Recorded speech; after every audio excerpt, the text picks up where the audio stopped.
Greetings everyone, me again. We're doing part two of the 1960s, and this time we're going to be focusing on the swinging 60s. Um, for those of us lucky enough to still be alive and to have lived through that period, I can say personally that that time period was the beginning of my consciousness of fashion. Everything from Twiggy to Jean Shrimpton, all the young women that really were shot into fame and had Penelope Tree, they all had an influence on our haircuts and the things that we chose to wear. And one of the places that impacted people in America, but really all over the world, was Paraphernalia. And Paraphernalia was started by this British gentleman named Paul Young, and he brought mod to America. He also hired a young designer by the name of Betsey Johnson, and a lot of the clothing today that Betsey did for Paraphernalia is extremely collectible and highly desirable. This delicious silver lame fan sleeve dress is Betsey Johnson.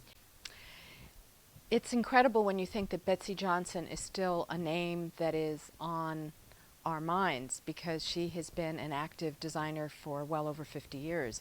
She started working in a fashion magazine in the 60s, and the person that hired her because she was not one of those Connecticut women that went to private school, and it was really a way to take the snobbery out of fashion.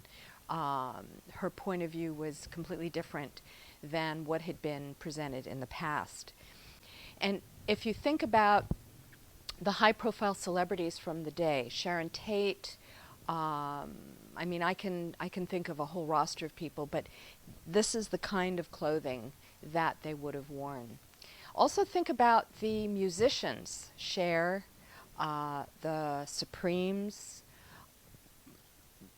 I could go on literally for hours, just remembering that this was truly one of the times when the whole cross-section of the entertainment industry impacted what we saw, what we wanted to look like, and what we chose to wear. So Betsey has had a tremendous impact on fashion as we know it today, and I'm very happy to have one of her earlier pieces. So this color block dress is also a Paraphernalia dress, but it doesn't have Betsey Johnson's name on the inside.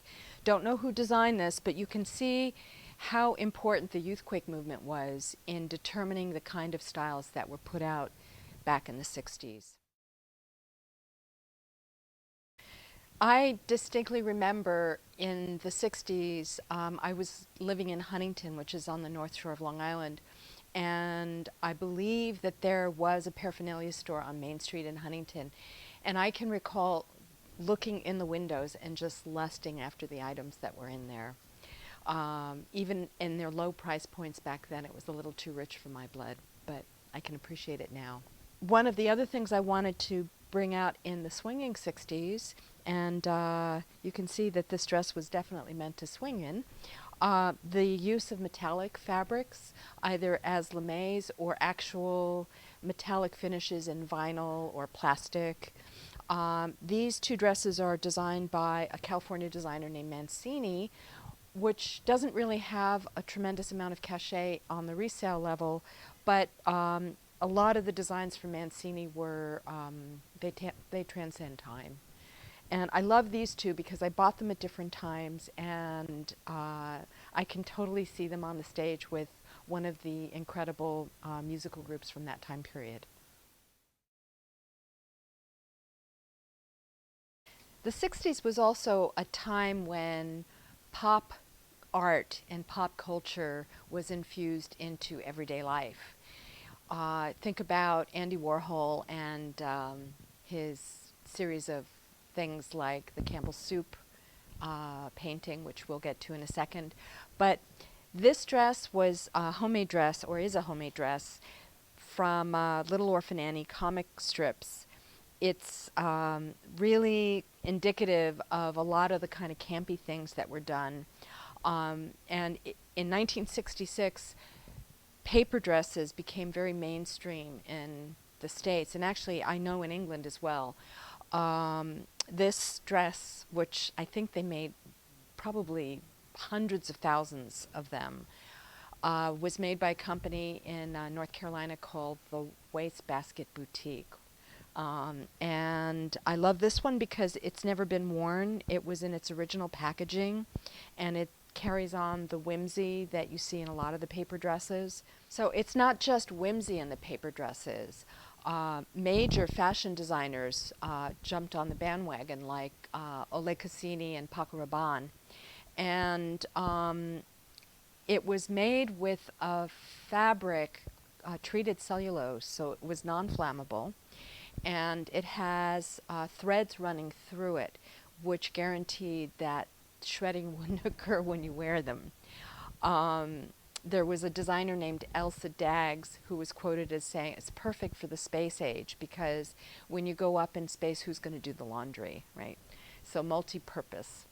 But the gem of my collection of paper dresses is this Campbell Soup paper dress. This too has never been worn. It is, I believe, in pristine condition. And I happened to be at the William Doyle auctions back in 2003. And I was in the audience when a Campbell Soup paper dress sold hammered for $6,000. So with the premium, it sold for $6,600. People oftentimes ask me, what is it that I focus on when I buy things? And, you know, I speculate because I think that things that were iconic in their time or that are well made. But one of the things that I speculated on was a vinyl puzzle dress in a can with I forget how many pieces, we'll say 144 pieces. It had instructions inside with different silhouettes that you could create by putting the pieces together. And around 2003, I purchased that from a boutique in Paris for in excess of $1,500. I won't say how much exactly.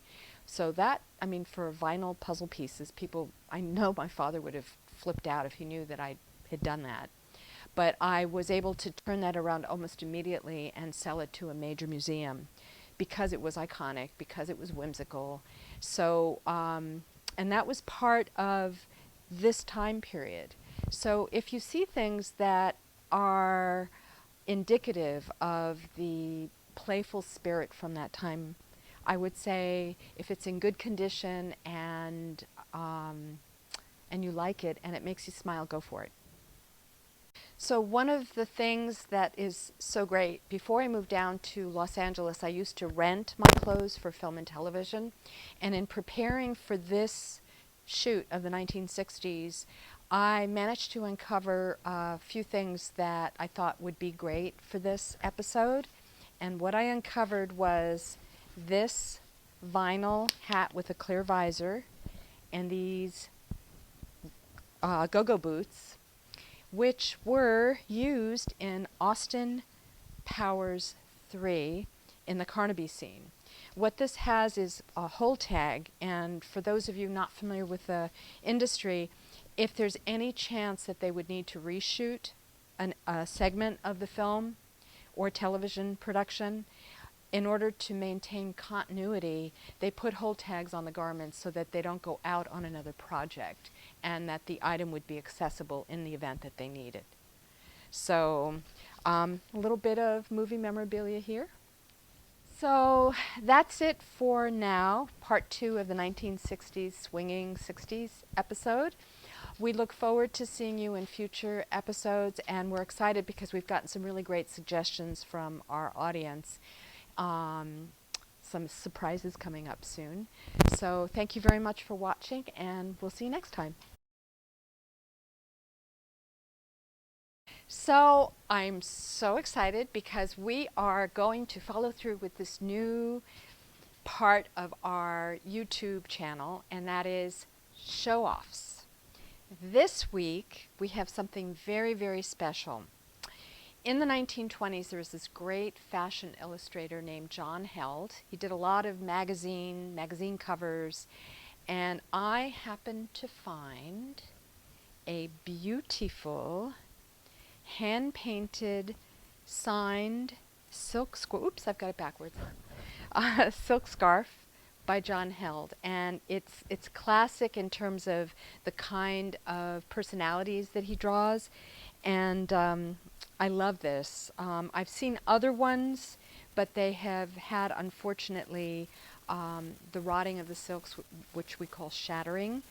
I believe the Phoenix Art Museum has one, and I'm really excited about the condition of this one. I will have it framed and put on acid-free matting.